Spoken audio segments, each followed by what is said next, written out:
Current affairs मतलब MJT education. नमस्कार दोस्तों, मैं सुमित मिश्रा स्वागत करता हूं एक बार फिर से आप सभी का एमजेटी एजुकेशन में। साथियों, 5 राज्यों के राज्यपाल चेंज हो गए हैं, तो ऐसे में कौन कहां पर नियुक्त हुआ ये आज की वीडियो में हम लोग जानेंगे ही जानेंगे। साथ ही साथ ये जानेंगे कि इनको इन राज्यों में नियुक्त करने के पीछे का राजनीतिक कारण और रणनीतिक कारण क्या है। तो वीडियो बहुत ही इंफॉर्मेटिव होने वाली है। साथ के साथ इन 5 राज्यों में जिनका जिक्र है, जहां पर राज्यपाल परिवर्तित हुए हैं, इनके बारे में स्टैटिक्स भी हम लोग जानेंगे कि वहां पर क्या क्या स्टैटिक जीके से रिलेटेड चीजें बनती हैं, क्वेश्चंस एग्जाम में देखने को मिलते हैं। तो ओवरऑल ये वीडियो छोटी और महत्वपूर्ण होने वाली है, तो वीडियो को लाइक कर दीजिए, शेयर कर दीजिए ऐसे ही वीडियोज रोजाना पाने के लिए। शुरुआत करते हैं हम लोग। सबसे पहले राज्यपाल की नियुक्ति हुई है, तो राज्यपाल से रिलेटेड जो पॉइंट है इंपॉर्टेंट, उनको देख लेते हैं। जैसे राज्यपाल की नियुक्ति कौन करता है? राष्ट्रपति करता है। राष्ट्रपति अनुच्छेद 155 में निहित प्रावधानों के मुताबिक नियुक्ति करता है भारतीय संविधान के। इसके अलावा राज्यपाल नियुक्त करने के लिए राष्ट्रपति क्या करता है? अपने हस्ताक्षर और मुहर वाले अधिपत्र पर सिग्नेचर करता है और उसी अधिपत्र के द्वारा राज्यपाल की नियुक्ति किसी राज्य में की जाती है। राज्यपाल जो है ये किसी राज्य का महामहिम होता है। जैसे राष्ट्रपति भारतीय संघ का, या कहें कि संघ का एक महामहिम होता है, देश का महामहिम होता है, सबसे बड़ा पद होता है, ऐसे ही राज्य का सबसे बड़ा पद राज्यपाल होता है। इसके बाद नीचे मुख्यमंत्री आते हैं। बात करें योग्यताओं की, तो ये भारत का नागरिक होना चाहिए, पागल दिवालिया ना हो, किसी लाभ के पद पर ना हो, ये 3 तो कॉमन होते हैं सभी के लिए। इसकी उम्र कम से कम 35 साल होनी चाहिए। कोई भी राज्यपाल नियुक्त होता है तो उनकी उम्र 35 साल या उससे अधिक होनी चाहिए, न्यूनतम आयु सीमा। ये ध्यान रखना, भारत के जितने भी बड़े पद है ना, उनकी नियुक्ति के लिए मिनिमम 35 साल होनी चाहिए एज। ठीक है। राज्यसभा और लोकसभा के सदस्यों को अगर हटा दें तो लोकसभा के सदस्य बनने के लिए 25 साल मिनिमम और राज्यसभा का सदस्य बनने के लिए 30 साल मिनिमम। लेकिन कोई बड़ा पद हो, जैसे कि आप राष्ट्रपति ले लो, प्रधानमंत्री ले लो, इन सब पदों के लिए आने के लिए 35 साल जरूरी होता है। ठीक है, चलिए। राज्यपाल की नियुक्ति से पहले संबंधित राज्य के मुख्यमंत्री से विचार विमर्श किया जाता है। बॉन्डिंग देखी जाती है कि इनकी बॉन्डिंग हो रही है कि नहीं। हालांकि इस पर आरोप लगते आए हुए हैं कि केंद्र सरकार की ही कठपुतली के तौर पर वहां पर काम करते हैं। कई बार क्या होता है कि केंद्र सरकार, जिन राज्यों में उनकी केंद्र वाले पार्टी की राज्य सरकार नहीं रहती है, वहां पर ऐसे राज्यपाल को नियुक्त करते हैं जिसकी वजह से बहुत सारे विवाद उत्पन्न होते रहते हैं। आज के टाइम पर भी आप देखोगे तो बहुत सारे राज्यों में राज्यपाल और राज्य सरकार के बीच में डिस्प्यूट चला करते रहते हैं, मतलब बॉन्डिंग बन नहीं पाती है। तो फिलहाल आरोप प्रत्यारोप अपनी जगह है, लेकिन जो चीजें लिखी है, जो फैक्ट है, वो मैं आपको बता रहा हूं, जो संविधान की पुस्तक में लिखी है। किसी व्यक्ति को एक ही समय में 2 या 2 से ज्यादा राज्यों का राज्यपाल नहीं बनाया जा सकता है। देखो, 2 राज्यों का राज्यपाल बनाया जाएगा, लेकिन एक कंडीशन पर, वहां अतिरिक्त प्रभार दे करके करेंगे। 2 राज्यों में होगी तो एक में वो परमानेंट रहेगा, एक में अतिरिक्त प्रभार एक्स्ट्रा चार्ज संभालेगा, तब तक के लिए जब तक कि कोई परमानेंट नियुक्ति ना हो जाए। राज्यपाल राष्ट्रपति की मर्जी से पद पर रहता है, इसीलिए इसे कहते हैं प्रसाद पर्यंत। देखो, अगर आपसे पूछा जाए क्वेश्चंस में कि राज्यपाल का कार्यकाल कितना होता है, ऑप्शन में अगर आपको 3 साल, 4 साल, 5 साल, 7 साल दिखे, तब तो आप 5 साल लगा देना। लेकिन अगर ऑप्शन में दिखे 2 साल, 5 साल, 4 साल, उसके बाद राष्ट्रपति प्रसाद पर्यंत, तो हमेशा राष्ट्रपति प्रसाद पर्यंत लगाना। ठीक है ना, या कहें राष्ट्रपति के मर्जी के अनुसार। तो राष्ट्रपति के ही मर्जी के अनुसार राज्यपाल की नियुक्ति होती है, लेकिन अगर राष्ट्रपति प्रसाद पर्यंत ऑप्शन में नहीं है, तब आप 5 साल पर जाएंगे। ठीक है ना, कि मैक्सिमम राष्ट्रपति इतने साल ही रह सकता है, तो अगर किसी को नियुक्त किया है तो वही मैक्सिमम उतने ही साल तक नियुक्त रह सकता है। ऐसा नहीं होगा कि कोई राष्ट्रपति अपने कार्यकाल से ज्यादा कार्यकाल तक किसी को नियुक्त कर दे। राज्यपाल राष्ट्रपति को संबोधित करके अपना इस्तीफा दे सकता है, और राज्यपाल कार्यपालिका की शक्ति होती है। ठीक है। एक और इंपॉर्टेंट बात, जब राष्ट्रपति शासन लगाया जाता है राज्यों में, आप जानते हो भारत में 3 प्रकार के इमरजेंसी का प्रावधान है, अनुच्छेद 352, अनुच्छेद 356 और अनुच्छेद 360, जिसमें 356 जो है ये राज्यों में आपातकाल या राज्यों में राष्ट्रपति शासन होता है। तो ये राज्यों में जो राष्ट्रपति शासन होता है ना, ये एक्चुअली में राज्यपाल का शासन होता है। मतलब राष्ट्रपति के आदेश पर इमरजेंसी लगेगी, राष्ट्रपति के आदेश पर, लेकिन राज्यपाल के अंदर पावर रहेगी। आप देखते हो राष्ट्रपति शासन अगर किसी राज्य में लगा हुआ है तो वहां पर राज्यपाल के अंदर सारी पावर रहेंगी, मुख्यमंत्री नहीं रहेगा, क्योंकि विधानसभा भंग हुई रहती है। तो अधिकतम 6 महीने तक होता है। फिलहाल ये सब तो बेसिक बातें रही। अब आते हैं मुद्दे पर कि चेंजेस कहां पर क्या हुए हैं। लेकिन उससे पहले एक जरूरी बात, क्रिसमस डे का आज आखिरी दिन है, लास्ट दिन है सेल का। एमजेटी कूपन कोड यूज करने पर आपको 80% तक का डिस्काउंट मिल रहा है एमजेटी ऐप पर। गूगल प्ले स्टोर पर जाइए, एमजेटी ऐप डाउनलोड कीजिए और हमारे जो प्रीमियम वीडियो कोर्सेज और ई बुक्स हैं इनका आप फायदा उठाइए। जैसे आप देखोगे सफलता बैच जो है जीएस सफलता बैच 3.0 999 का था, 149 में हो गया। बहुत ही ज़्यादा प्राइस ड्रॉप किया गया है, ह्यूज प्राइस ड्रॉप है। तो आप संकल्प बैच करंट अफेयर का देखोगे तो ये भी 149 कर दिया गया। एनटीपीसी का complete batch math reasoning GS सब है इसमें, ये भी आपको 149 मिल रहा है। आप एक बार जाकर के चेक करो, आपका जो जियो का डेटा पैक होता है ना उसका भी आधा दाम पर है ये। आप एक बार जाकर के परचेज करके देखो, इतना ज़्यादा हाईएस्ट क्वालिटी कंटेंट आपको मिलेगा। ई बुक्स पर भी बहुत सारे डिस्काउंट मिले हैं, जैसे साइंस स्पेशल आपको सिर्फ 18 रुपये में मिल रही है, राफेल स्टैटिक जीके का 19 रुपये में मिल रहा है, मंथली ई बुक आपको 5-5 रुपये में कर दी गई है। ये सिर्फ आज रात 12 बजे तक है, तो बस 2 घंटे बाकी हैं, जब तक वीडियो अपलोड होगी 2 घंटे ही रह जाएंगे। फटाफट से जाकर के आप एमजेटी ऐप से लो, ध्यान रहे एमजेटी ऐप है, ठीक है ना, लिंक भी डिस्क्रिप्शन में आपको मिल जाएगा। आते हैं पहला राज्य जहां का राज्यपाल चेंज हुआ है वो है मणिपुर। मणिपुर में आप देख रहे हो कि बहुत ज्यादा राजनीतिक अस्थिरता बनी हुई है, बहुत सारे दंगे फसाद चल रहे हैं पिछले 2 सालों से। तो ऐसे में वहां पर नए गवर्नर नियुक्त किए गए हैं अजय कुमार भल्ला। इनको क्यों नियुक्त किया गया?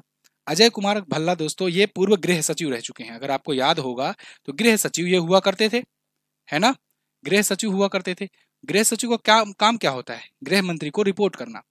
गृह मंत्री ही तो पूरा भारत के आंतरिक मामलों को देखता है, देखरेख करता है।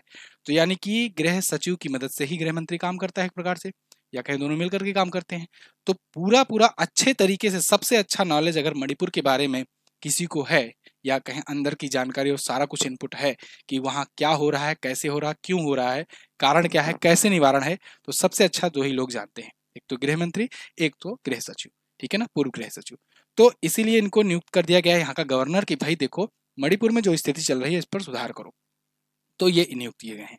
मणिपुर कहाँ पर है? मणिपुर आपको दिख जाएगा भारत के राज्य में यहाँ पर ऊपर। देखो ये कई बार लोग कंफ्यूज रहते हैं कि ऊपर वाला मणिपुर है कि ये वाला मणिपुर है कि नीचे वाला मणिपुर है ना। बहुत बार लोग अगर सादा मैप दे दिया जाए तो कंफ्यूज रहते हैं। तो इसके लिए एक ट्रिक मैंने आपको बना करके दी हुई थी, नागमणि, ठीक है ना, हमेशा नागमणि बोलना।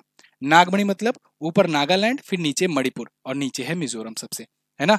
तो नागमणि यानी नागालैंड से और इधर मिजोरम से यह बॉर्डर शेयर करता है मणिपुर, ठीक है, याद रहेगा। चलिए, तो मणिपुर जो है ये असम, नागालैंड और नीचे मिजोरम से बॉर्डर शेयर करता है, इस साइड ये म्यांमार से बॉर्डर शेयर करता है। मणिपुर विवाद क्या है, क्यों हुआ है, ये सब के बारे में अगर ज़्यादा जानकारी चाहिए तो मैंने आपको वीडियो बना रखी है, बना करके दी हुई है मणिपुर विवाद पर। तो मणिपुर में क्यों दंगे होते हैं और क्या कारण है वहाँ का, ये सब आप देख सकते हो।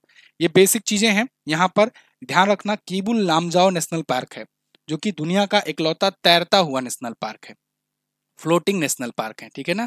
तैरता हुआ क्यों भाई? क्योंकि ये नेशनल पार्क ही झील के ऊपर है, और वो झील है लोकटक झील। लोकटक झील के ऊपर नेशनल पार्क है, इसीलिए नेशनल पार्क शिफ्ट होता रहता है, और दुनिया में इकलौता ऐसा नेशनल पार्क है जो शिफ्टिंग करता रहता है, झूलता रहता है, ठीक है। मुख्यमंत्री एन बीरेन्द्र सिंह जी हैं बीजेपी पार्टी से, इम्फाल इसकी राजधानी। 16 जिले हैं, 60 विधानसभा में सीटें, 2 लोकसभा में और 1 राज्यसभा में यहाँ से सीट जाती है। अगला मिजोरम। अगले राज्य के जो राज्यपाल बनाए गए हैं वो मिजोरम के बनाए गए हैं। मिजोरम के जनरल विजय कुमार सिंह बनाए गए हैं, जो पूर्व सेना प्रमुख रह चुके हैं। मिजोरम आपको यहाँ पर दिख जाएगा, नीचे अभी मैंने आपको बताया ही। यहाँ पर फोंगपुई राष्ट्रीय उद्यान है, मुरलेन राष्ट्रीय उद्यान है, इसके अलावा आइजोल, चंपाई, लुंगलोई यहाँ के प्रमुख चर्चित स्थल हैं।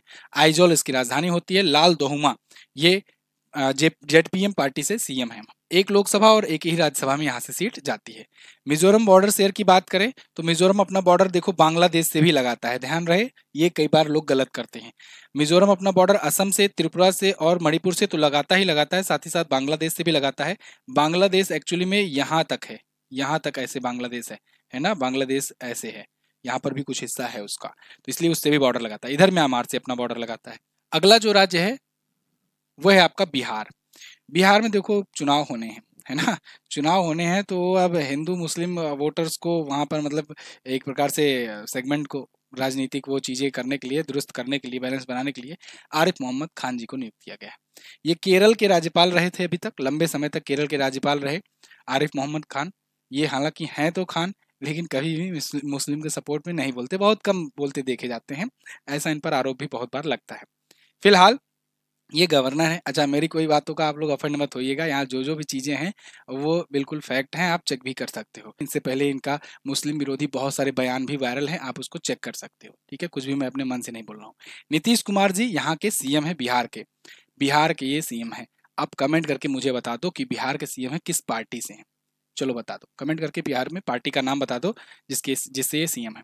गोगाबिल झील, सिमरी बख्तियारपुर झील, जगतपुर झील यहाँ की प्रमुख झीलें हैं। वाल्मीकि नेशनल पार्क है, भीमबंधु अभ्यारण्य है, राजगीर अभ्यारण्य है, कैमूर अभ्यारण्य है। बिहार अपना बॉर्डर लगाता है ऊपर नेपाल से, इधर उत्तर प्रदेश से, और नीचे झारखंड से, इधर पश्चिम बंगाल से। ये पश्चिम बंगाल यहाँ तक पड़ता है आपका, ठीक है। झारखंड अलग हुआ था, आप जानते हो 15 नवंबर सन 2000 को। बिहार में 38 जिले हैं, विधानसभा में 243 सीटें, लोकसभा में 40 और राज्यसभा में यहाँ से 16 सीट जाती है। अगला, पटना राजधानी होती है। अगला देखते हैं केरल।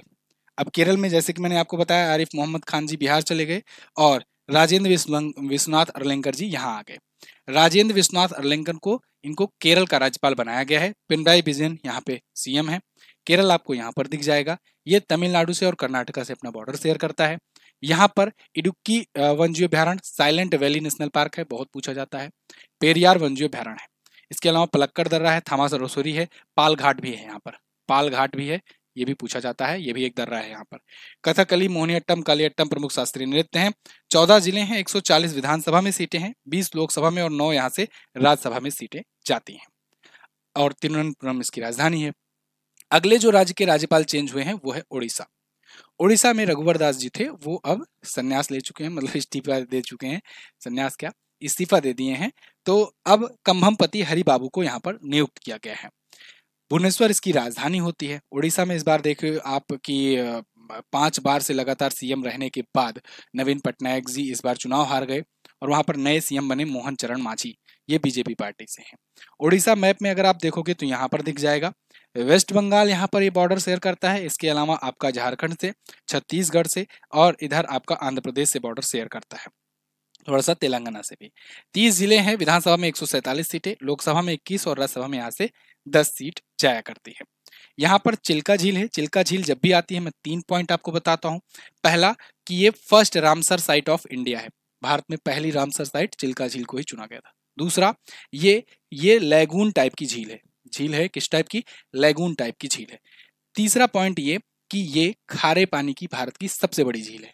तीनों पॉइंट याद रहेगा। चलो, अंसुपा झील है, कांजिया झील भी है, सिमलीपाल राष्ट्रीय उद्यान, नंदनकानन जूलॉजिकल पार्क है, चंदका हाथी विहार है, भीतरकनिका नेशनल पार्क है। भीतरकनिका नेशनल पार्क के बारे में भी मैं आपको बताता हूं कि ये सेकेंड लार्जेस्ट मैग्रोव वन क्षेत्र है। सेकेंड लार्जेस्ट मैग्रोव क्षेत्र है। सबसे बड़ा मैग्रोव वन क्षेत्र कहां पर है, सुंदरवन का नेशनल पार्क है, पश्चिम बंगाल वाला। दूसरा ये है भारत में, ठीक है ना, मैग्रोव टाइप का। घुमरा, छाऊ, सांवरिया संचार, पैका, गरुड़वाहन ये प्रमुख लोक नृत्य हैं। और यहाँ पर जिले 30 हैं, 147 विधानसभा में सीटें हैं, लोकसभा में 21 और राज्यसभा में यहाँ से 10 सीट जाती है। क्लियर। तो ये 5 राज्य आपके हो गए। अगेन जाते जाते मैं फिर से आपको रिमाइंड कराना चाहूंगा, एमजेटी कूपन कोड यूज कीजिए और क्रिसमस डे ऑफर का फायदा उठाइए। इतना बड़ा डिस्काउंट अभी तक कभी नहीं हुआ है, इतना ह्यूज प्राइस ड्रॉप।